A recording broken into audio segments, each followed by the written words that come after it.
like he jotted.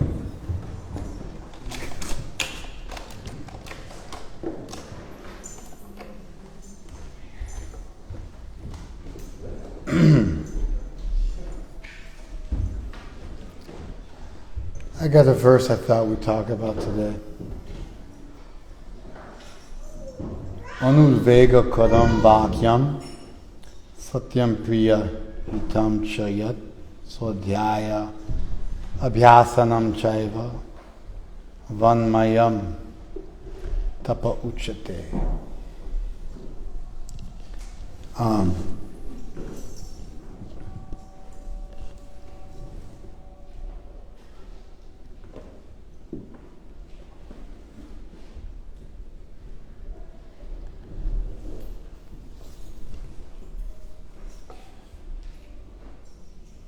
Vanmayam tapa uchate.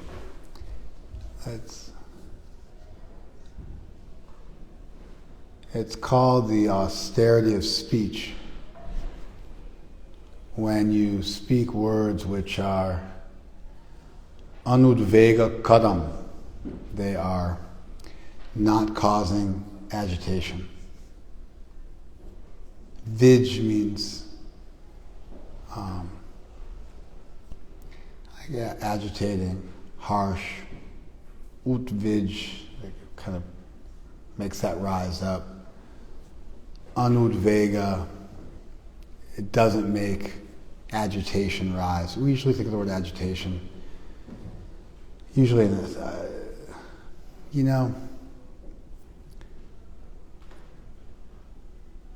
I'm just thinking it through.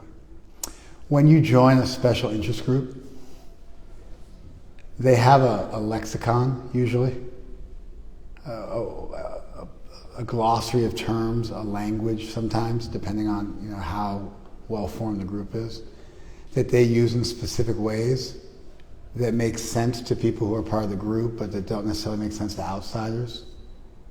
To give a classic example of that, if you talk to a Hare Krishna devotee, they might say, "Oh, so-and-so, he blooped." I mean, a lot of this stuff is also dated now, where it didn't make the cut in the aughts or something like that, and so stuff I grew up with is no longer used. But it used to be you would say, "Oh, so-and-so, he blooped." So one time Prabhupada said, somebody jumps back into the material world and they think they're going to make a big splash, but they end up just making a little bloop. And it's such, devotees were so, I don't know, like, A, culty, and B, cool. It's like it's a combination, where they took that one statement by Prabhupada that was made in context, and they added it into a group chat, and it became a neologism. It became a new word that everybody learned. Or we used to also call people fringies, which I never hear this one anymore. A fringie was someone who was on the fringe of our ranks. Like, they weren't, like they hadn't joined the gang. They were on the fringe. Like, what do they call that in a motorcycle gang? They call it what is it? You're a pledge? Yeah, you call it a pledge. Which is actually a way heavier term. You're pledged. It means you made a vow or something like that. But we call people a fringy, meaning they were on the fringe. So then they were a fringy. And that would be, somebody who didn't chant 16 rounds or follow all the 4 other principles, or didn't live in an ashram, or wasn't initiated. They'd be a fringy. And so it was a derogatory term used to refer to people who were on the outskirts of full membership in our club. Arjun remembers these terms. So anyway, but then in addition to those very specific, what are really neologisms, they're new words created in a language that are used by a group of people in a specific way. we would also sometimes use pre-existing terms in interesting ways. And so the term, already existed in the English language, but then we sort of reinvented it and added a new meaning to it. Like personalism and impersonalism, which are not theological or philosophical terms that are used by academics. There's a whole language. You can, for instance, you won't find impersonalism has a Wikipedia entry for it. You'll find monism and monotheism and monolatry and henotheism and kathenotheism and deism, agnosticism, atheism, animism. There's polytheism. There's a ton of terms out there. But impersonalism isn't one of them. So you can say somebody's personal. Personal comes from persona. Persona means a mask.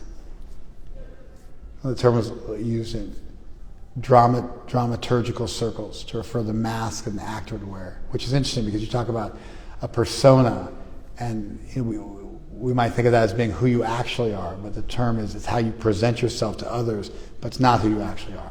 Anyway, I'm not exactly sure the etymology because you got person, persona, personal, personalism.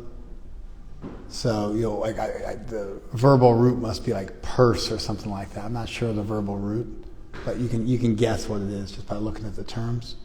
But we use the term personalism to refer to when you have the idea that the deity is possessed of the ability to love. The deity is possessed of the ability to feel. There's the term passibility, which is used in Western theological circles, which gets into whether Jesus can feel the suffering, whether God can feel the suffering of human beings. And so that's called passibility. Impassibility is that God's beyond this world, doesn't feel suffering. A doctrine of impassibility will eventually lead to deism, where God is completely remote from the world and totally disinterested in the world. So there are Western terms, but personalism it's funny because it's fully fleshed out in Indic philosophical thought. You find literally hundreds of books over thousands of years across the length and breadth of India that make use of this concept, which everybody was aware of. The debate between Dvaita and Advaitavad, which became a whole bunch of Vishishta Advaita and Dvaita Advaita and Shuddha Advaita and Bhed Abhed, Achintya Bhed Abhed. There's all these different theological schools in India, and they all used a common language that everybody was familiar with, that's completely non-existent in the West. Now we have monism and dualism in the West.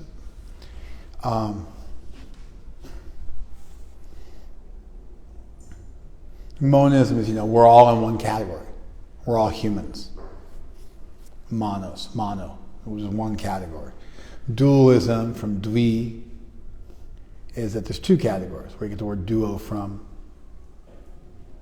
Dos comes from the same Spanish dos, two. And so there's two categories, like there's men and women in the room. Sometimes you can break a room down and everybody's in one category, we're all human beings, or you can break it down into men and women. Or break it down into people who are new and people who are old. There's a million ways you can break a room down and categorize things different ways, sometimes the same group. So we do have the term dualism and monism in Western philosophical thought, but that's not how the terms are used in Sanskrit. Advaita literally means non-dual. Dvaita, dual. Advaita, same root, dvi. which means two in Sanskrit. And so Advaita, not two, not dual, non-dual. Dvaita, Advaita, dual, non-dual. But those terms aren't used just to mean two categories, like substance dualism. You know, like a classic substance dualism would be that there's mind and body. Like Rene Descartes' phenomenal world and the numinous world, the world of mind and the world of body, which was super valuable because in the Renaissance period and the Enlightenment period, people were trying to figure out what's going on in this world. And there's huge advancements were being made in science.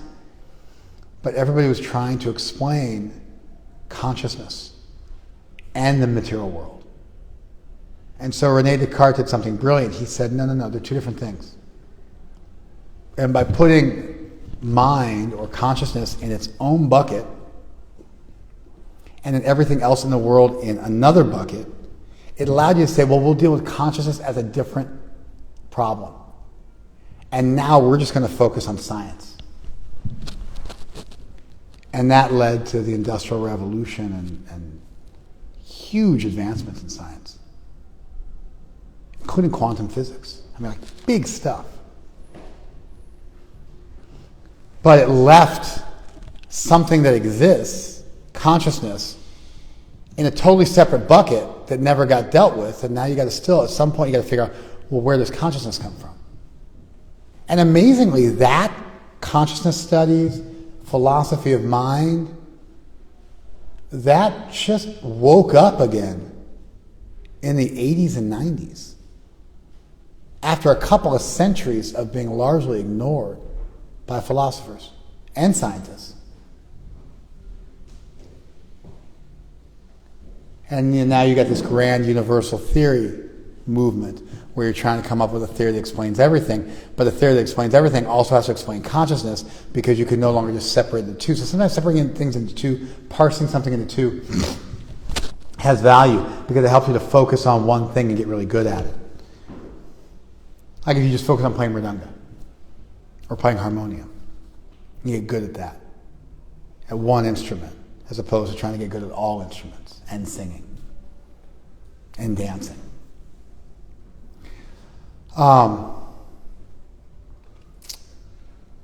But these terms Dvaita and Advaita in Sanskrit don't just mean substance dualism or, a monistic position in Western philosophical thought would be physicalism, which is a monistic position that all that exists is matter.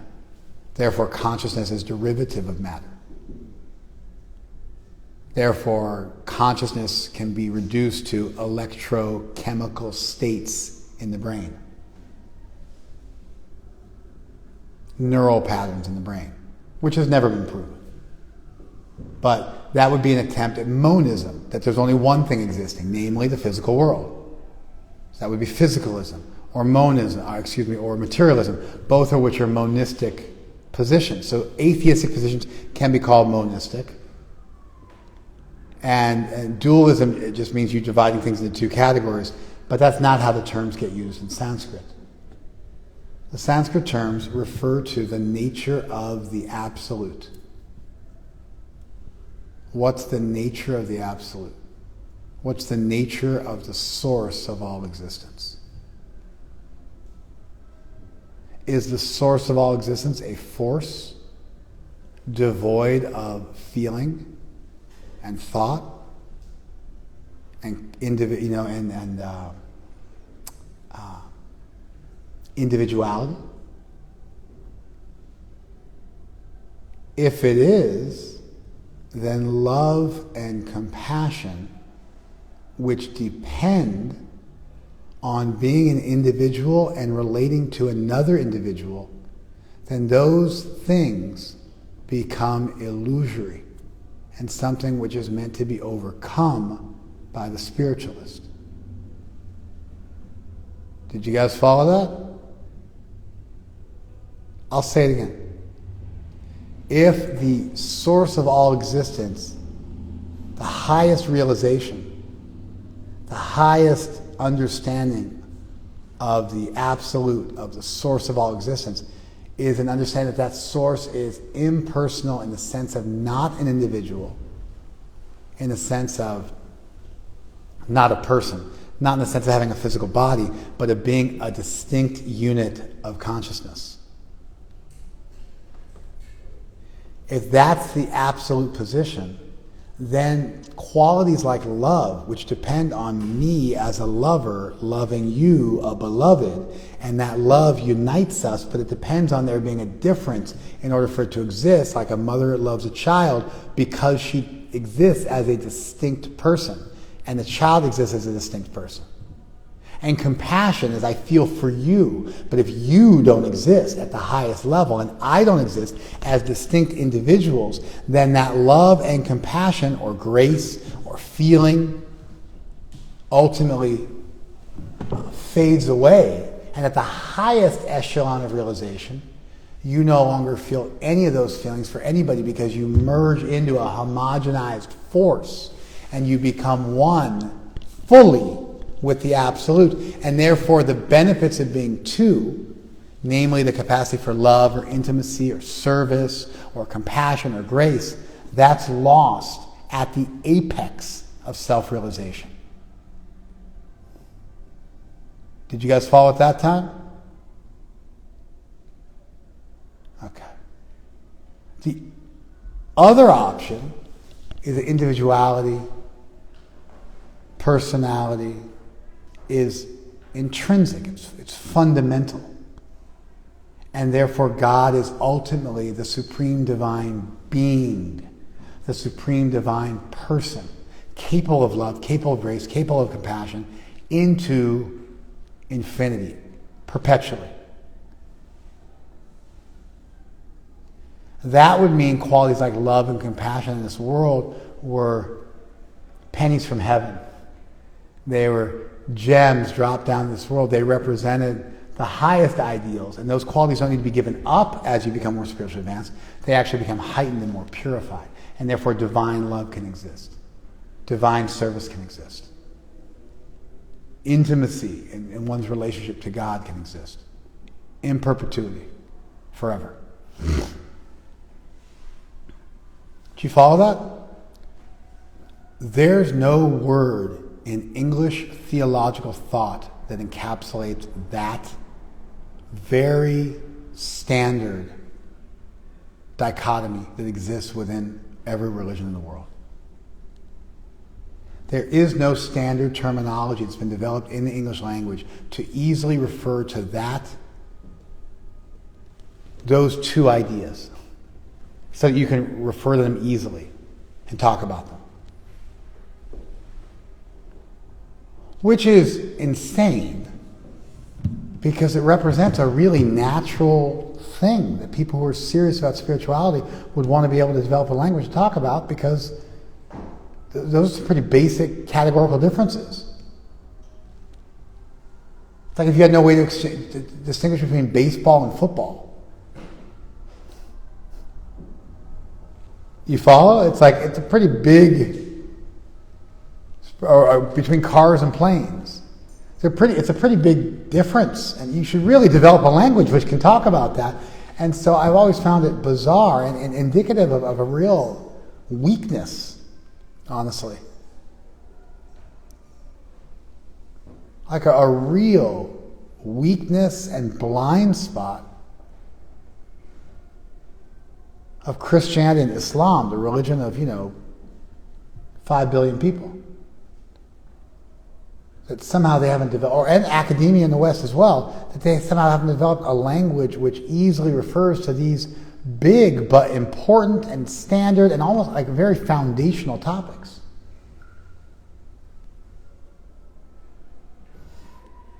Anyway, so Prabhupada started using the term personalism and impersonalism. And that caught on. And so if you talk to a devotee, we learn those terms as if they are standard philosophical terms used by theologians, but they're actually not. Do you follow this? Anyway, this was all a tangent. So, I thought the term agitation which like literally means to like mix up. But then I thought, well, we use the word agitation in the Hare Krishna movement to mean sexual agitation.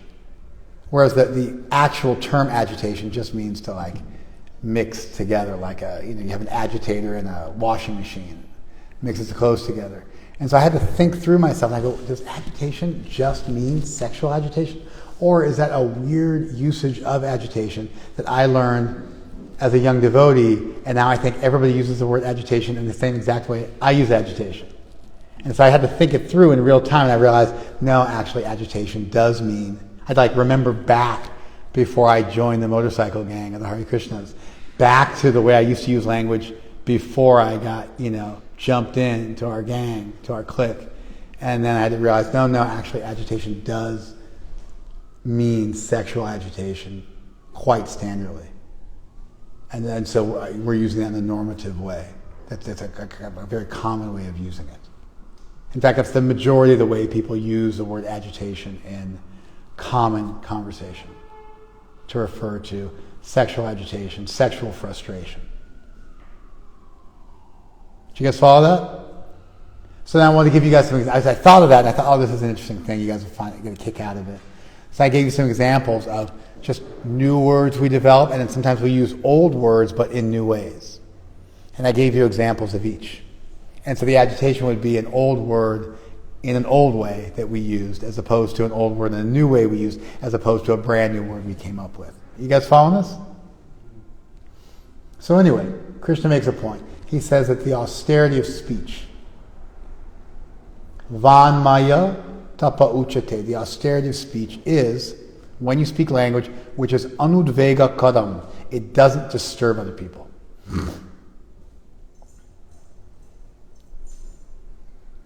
Vij means to disturb, udvij means to kind of excite and disturb people, anudvij means to not excite and disturb people. Anudvega kadam, it doesn't do that to people.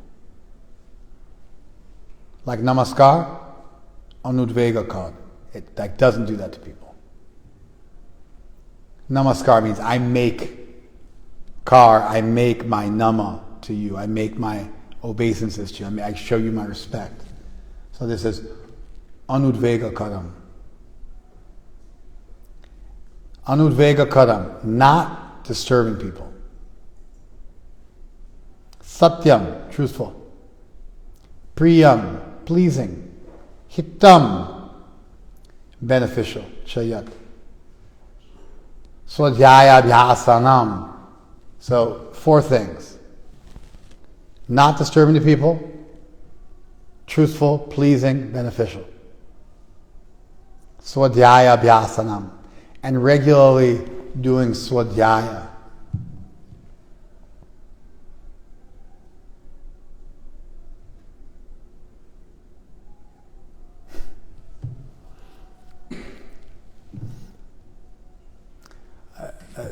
My wife was buying some yoga clothes, or I was buying some yoga clothes for my wife, and they had like a really fit, good-looking yogini, ostensibly a yogini, wearing the clothes, and she had this massive tattoo across her midsection, like huge, big block letters in Sanskrit, like big, like bam, like monster, huge, like fat, big. Like choose life, like big, huge letters. And I couldn't read it. I was like, what does that say? And it was Savadhyaya. And I was like, oh man, she like Google Translate jacked her. And she got like a monster tattoo, like a gangland jailhouse tattoo, like big, thick, monster letters.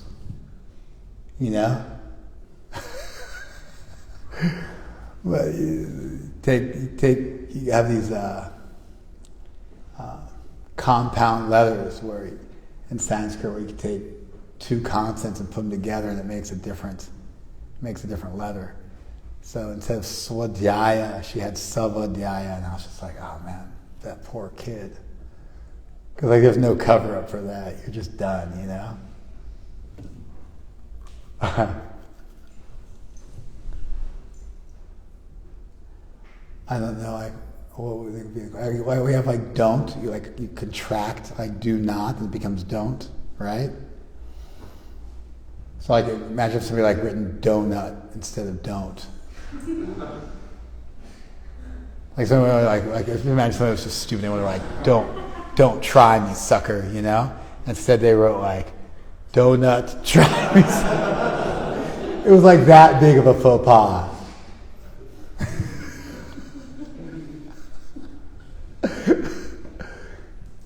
Yeah, people don't realize. They're like, you're like, I got the Chinese character for water on my back. So it's like, imagine somebody like walking around with a tattoo in English that says water.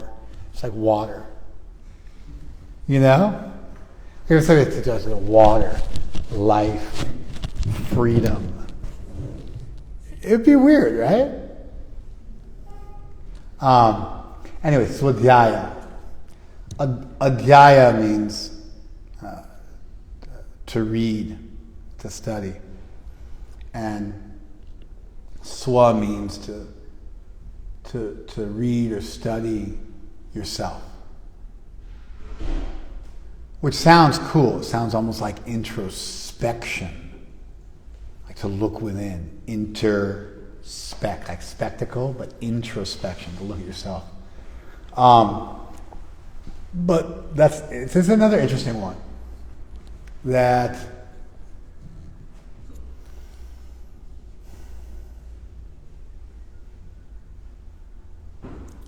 like we say football, but you know, soccer, which is way bigger than American football, is also called football. And so like in Spanish, football, F-U-T-B-O-L, football, is like soccer. Same in Portuguese? Football, yeah, same thing in Portuguese. And so when you say, oh, we play football, to anybody who speaks a Romance language, Romanian, Italian, Spanish, Portuguese, French, the 5 Romance language, the oldest of which is Romanian. And so when you look at those Romance languages,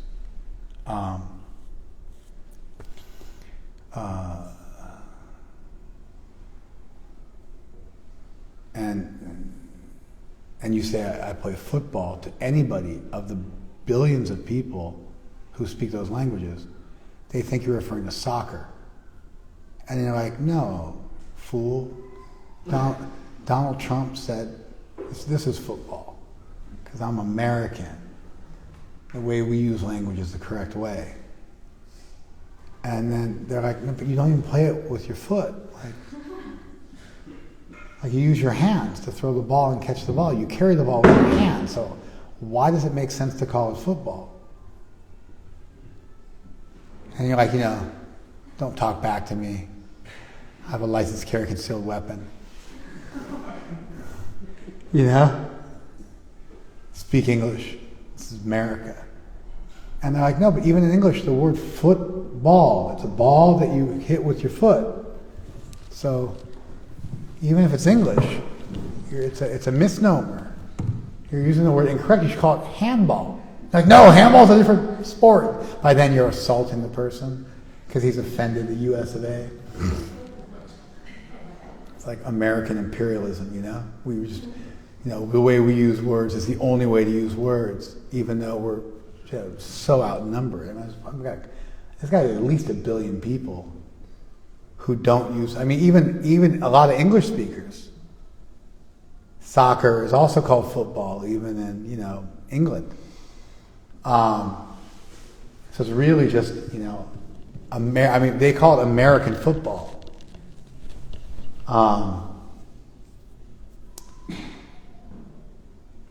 But sometimes in a language you'll use a word in a way which is not the actual meaning of the word, but somehow that's just how you use the word, even though it's not the etymology of the word. So swadhyaya means self-study, but what it really means is to read on your own sacred literature. To read on your own sacred literature. So swadhyaya might seem like, for instance, brahmacharya. Brahmacharya means celibacy in Sanskrit, but literally brahmacharya means the achar, the activities of Brahman, spiritual activities. So sometimes a yoga teacher will be like, brahmacharya means, to perform spiritual activities. That's not what it means. You read any multi-thousand-year-old Sanskrit text, and brahmacharya is the Sanskrit word for celibacy. That's how it's defined in dictionaries. You have these niruktis, you have these dictionaries, and they define words, and that's how the word is defined. It's celibacy. But the literal meaning of the word is to behave spiritually. The literal meaning of the word is to self-study. But what it actually means is to regularly recite Vedic literatures, to read sacred texts. So you got 5 things now. The austerity of speech. Even austerity is a whole another thing. Because we use the word austerity, like I was just in Greece, and they had these forced austerities where you could only get so much money out of your bank, and it was like a whole, like for years, they had a massive revolution. Greece was the birthplace of democracy. Athens was the birthplace of democracy. At the time of the Buddha, they came up with this idea of rule by the people. But they've regularly had dictators. And, they all paint their houses white and blue in Greece. You know that? You ever see Greek architecture? It's all white and blue. It looks really beautiful. That was because in 1938 there was a cholera epidemic, and the dictator made everybody paint their houses with like a limestone paste, because he thought it would keep it clean. It was sort of in the bleach days. He was trying to keep the place clean. And then in the 60s, they mandated blue as a color as well. And actually the Greek flag only hit in 1978, so they did this, and then they adopted an earlier naval flag and made it the Greek flag in 1978. I don't know why, that was another random tangent, but although Greece is the birthplace of democracy, it also has regularly had dictators throughout its history. How did I get into that?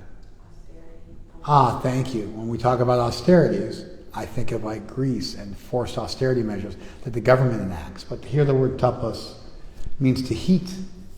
And it's when somebody voluntarily does something that's different than they would normally do because they want to make spiritual advancement. So it's a particular type of austerity, not a political austerity. Like they made people grow hemp for World War II in the 1940s. Did you guys know that? There was a whole hemp for victory movement because they needed rope for the battle in the South Pacific for all the boats. And so they had a whole hemp for victory movement for burlap and for ropes. And so farmers were forced to grow hemp to give to the government. Wow, right? This wasn't the kind of hemp you could smoke. It was like the male and female version of the plant mixed together, pollinated. It doesn't produce buds, but just produces the plant matter that can then be used to make burlap or rope. So austerity in the English language means usually politically imposed things that you're required to do. Like the draft would be an austerity measure, where people were forced to serve in the military. Or when we were in Greece, they have a rule. If you want to be a doctor in Greece, when you graduate medical school, you have to go and live in a super rural area for a year and work before you're allowed to then be a doctor in a city and make a bunch of money. Just the way they have of getting medical care to people in small towns where it's literally like joining the military, where you have to go and serve in some remote location away from your home, unless you happen to be born in a village, before you're allowed to go to the big city and make the real money.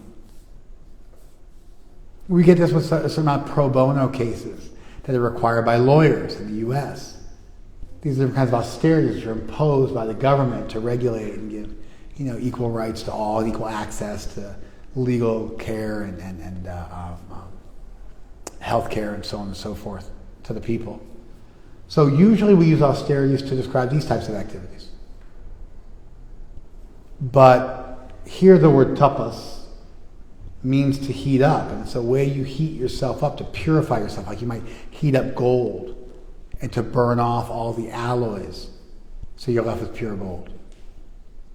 Or you might galvanize or vulcanize steel to make it stronger by heating it up, by tempering it. It's that meaning. It literally means to temper.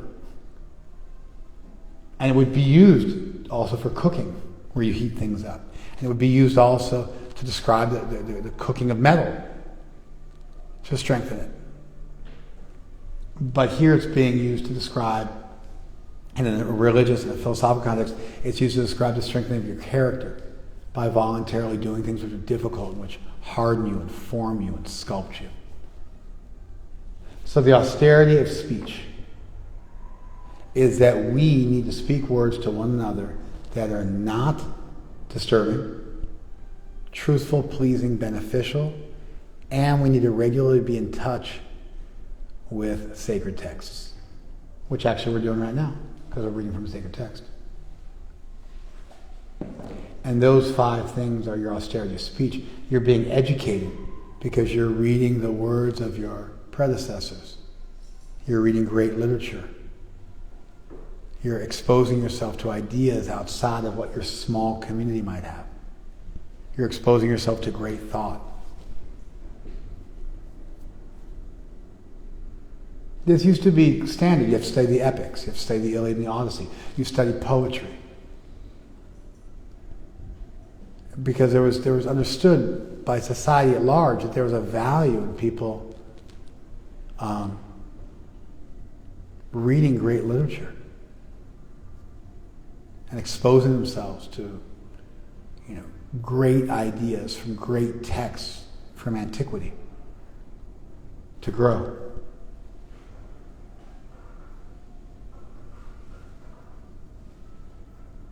Those who don't learn the past are forced to repeat it. You get to learn from the trials and errors of others, and you don't have to go through reinventing the wheel yourself. You get to stand on the shoulders of giants and see much further than you'd be able to see on your own. And so anyway, Krishna here is making a point that we should practice 5 things when we talk. And a lot of times we don't realize it, but in between action and thought is speech. If you think something and then you start talking about it, pretty soon you're going to, you're pretty soon going to act on it. Let me give you an example. I used to take drugs. It's been a minute. 1989 was the last time I took drugs. But I used to take drugs. And I would think about taking drugs. Then I would talk to my friends, hey, we should go use some drugs. And then we would go out and get drugs. But getting drugs is like, it's work. It's work. You got to go out, and sometimes travel a great distance and gather the money for it. It's not easy. At some point, you become enough of a drug addict that you don't want to talk to your friends about using drugs because you want to, unless they're paying for it, because you want to use all the drugs for yourself, and that social element of wanting to do things with people goes away because you become a hardcore drug addict, and that social element is gone, and it's just about scoring for yourself. And then the only time you want to hang out with other people and do drugs is when they're paying. Otherwise, you want to go sit in a closet somewhere and get high yourself. There's a threshold there in terms of, like, if you want to know if you're an addict or not, that's a good indicator that you've become officially an addict.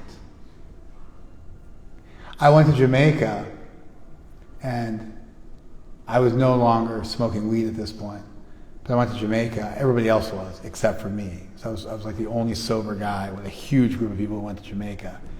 And they have we went to church and they were smoking weed at church. It was wild. Like, I kid you not. I speak the truth. We went to a Christian church and everybody got high at church together, except for me. I was the only sober guy. Everybody else was passing around, and it's crazy because first of all, there's no such thing as like a bong there or a pipe. They're all smoking spliffs, and they roll big, like really big spliffs, and then they kind of hang out with them for a while. So like somebody gets the spliff and sort of hangs out with it for like a minute, and like hits it and then talks and hits it again. Everybody like chills. Whereas in the U.S., it wasn't like that. You didn't just hang out and waste burning weed. You had to like pass it around. You hit it once and then pass it around.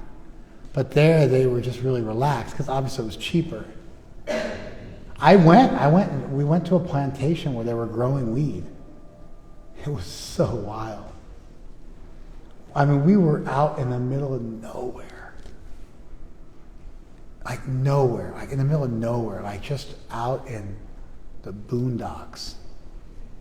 Like walking under waterfalls and crossing rivers and just nothing. And then we ran into this huge, roided out Jamaican dude with a machete. And I was like, oh my God, we're all dead.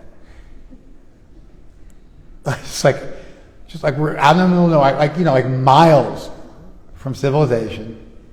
And all of a sudden, we run into this humongous Jamaican dude with a machete. Like it was like Arnold Schwarzenegger's training partner with a machete in the middle of nowhere. I want to say he was like wearing a loincloth, but that's like a little too much. That's getting like a little now it's getting like an African like type thing, you know? But it was like freaky like that. Like I thought we were done for. And then people were making some animal noises. Like it was like they're a little like, and like all of a sudden like he like went like this, and then like we walked, and it was like we went to this little thing in the trees, and all of a sudden it's a huge plantation of like probably 50 acres of pot plants growing. And it was like bizarre because we were in the middle of this thick jungle, and all of a sudden, and like with no idea, and all of a sudden you went like through these little trees and came out. Anyway, that was another tangent of people who had a socializing factor that was with weed. And the hip hop culture kind of grew into that also, like wasting weed and adding a social factor to it. I see, like when I look at like TV and stuff, you see that's the norm nowadays. But when I was growing up, it wasn't like that. And it wasn't like just in my community, nobody did that. And then it became that. It was like a way to display wealth by, wasting weed. But then when I went to Jamaica, it was like, that was the norm in their culture. It was a social aspect. So, that was all another tangent. But when you speak about something, you think about doing it, then you speak about it, and then you do it. And so there's a space between thought and action that is speech. They say kayas manas vacha. We say like mind, body, heart, whatever. We say mind and body. But they say mind, body, and words in Sanskrit, acknowledging that there's this intermediate thing of language which really helps you move from the mental to the physical. And so if you want to stop doing bad things, one thing you do is you interrupt your negative thought pattern by not speaking about the negative thought you're having in a way that's going to make you engage in an activity. Does that make sense? You interrupt it. You call your sponsor, and you have a positive conversation instead of a negative conversation. Instead of calling the people you get high with, you call your sponsor, and now that speech interrupts that negative pattern. And this works for anything. Works for anything. If people are addicted to anything, anger, pornography, drugs, sex, whatever it might be, if you interrupt the negative thoughts and you call somebody to have a positive conversation where you talk to them about your negative thoughts in a positive, constructive way, you won't engage in the addictive behavior. It's powerful. It's a pattern interrupt. It stops the cycle. Alternatively, if you have negative behaviors that you engage in unconsciously, by speaking about them, you then change the way you think about them, and you're able to interrupt the other feedback loop where your actions formulate your thoughts. If you're engaged in unconscious activities where you've always done it like this, it's what your community does, and it's what you learn, you don't think about it. The act of talking about it with somebody who doesn't have that issue will then help you to think about things in a different way, and you'll actually change the way you think about the world. And so behavior through speech can affect cognition, and cognition through speech can affect behavior. And that speech is an intermediate on either direction that's incredibly powerful. So how do you master speech? You speak in a way which is truthful, pleasing, beneficial, not disturbing, and which is regularly connected with higher thought.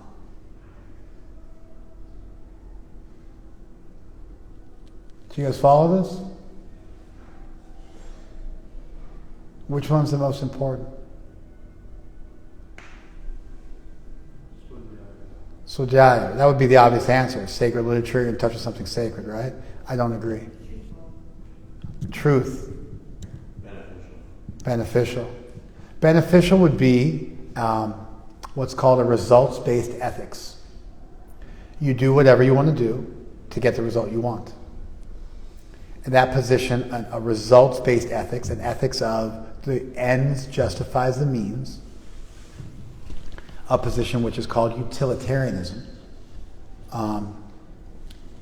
that has problems because you could justify doing almost anything if you could find a way to say it was beneficial. You could justify lying, cheating, stealing, killing in the name of the greater good. So that results-based ethics has that weakness. And that would be if you just focused on what was beneficial. Now, regularly reciting Vedic literatures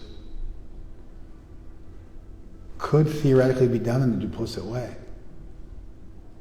I mean, we say you can even chant Hare Krishna, and if you don't have the right attitude, you'll never get love of God. Bahu Jamma Kodi Yadi Shabana Kirtan Tabutana Pai Krishna Pade Premadan. You'll never get, in many lifetimes, you'll never get Krishna. Even chanting Hare Krishna. Reciting Vedic literatures, it's like the benefit of them is they regularly bring you in touch with the divine name. But even reciting the divine name with the wrong attitude, with the wrong intention, won't get you the result. Did you follow that? I think honesty is king. Because if you're honest, there's always a chance you're going to come in contact with good people. Or a good text, which is good people's writings. And that honesty will put you in a position where you're able to appreciate it. I think honesty is the king for every relationship, including our relationship with divinity. You got to be honest with yourself, honest with reality, thoughtful, rigorously honest, unabashedly honest, shamelessly honest, gut-wrenchingly honest. And I think that loyalty to truth, that anchor to truth, that love of truth, that seeking of truth, I think that is king and queen. I think that's the whole ball game in one simple move.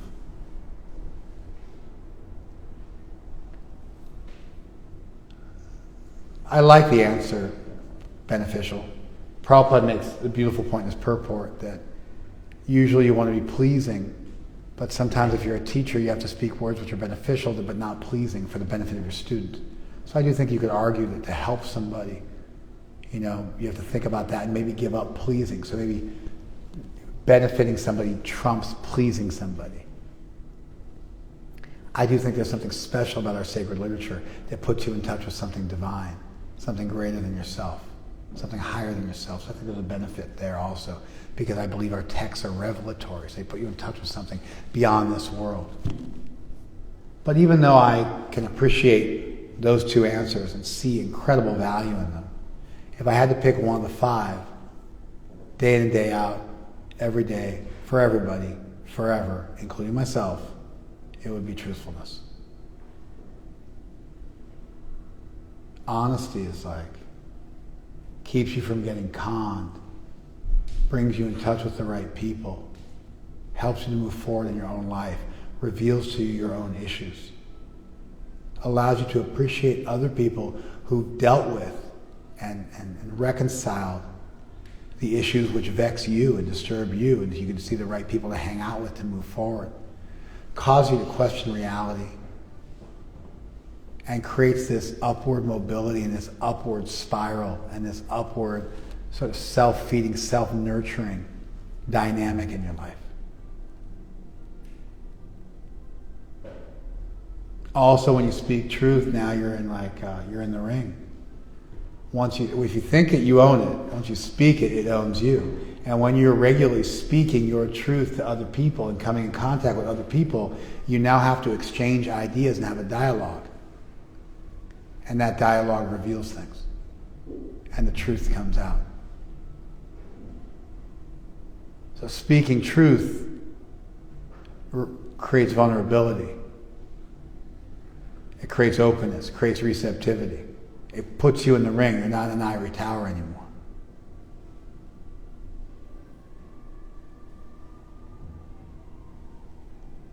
So this idea of speech as an intermediate place between thought and action. Like we say cognitive behavioral therapy. But really, cognitive behavioral therapy is conducted through the medium of speech. Even though therapists might not be philosophically astute enough to realize that, cognitive behavioral therapy is conducted entirely through the medium of speech.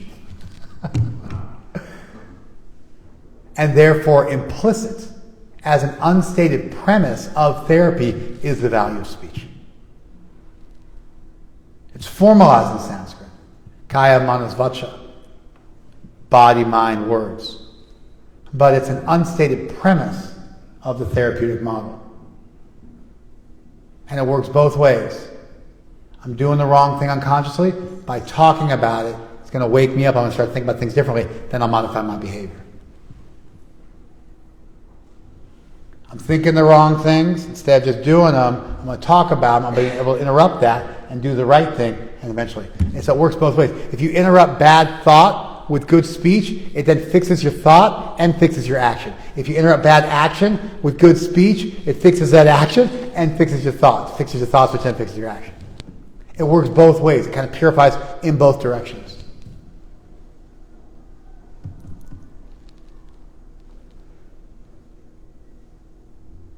And so what's our model? Our model is 5 things. Truthful, pleasing, beneficial, in touch with sacred literature, and undisturbing for other people. And of those 5, truth wins. Because everything's built on truth, everything is built on honesty, everything is built on trustworthiness. And when you be a lie detector, they ask you questions they know you're going to lie to, then they look at your responses. If you just answer every single question the lie detector asks you, truthfully, they never get a read on what your deception looks like. But they know you're going to lie to them, so they ask you questions which everybody lies about. And then they see your response when they finally get you a place where you lie. But the way to beat it is just always tell the truth. It's powerful.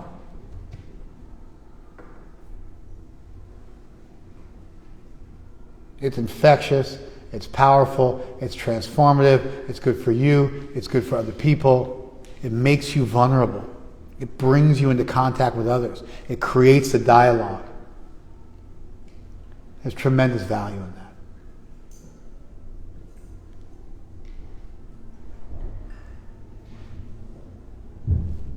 That's what I'm thinking today. Thank you, IGTV. You guys got some feedback for me?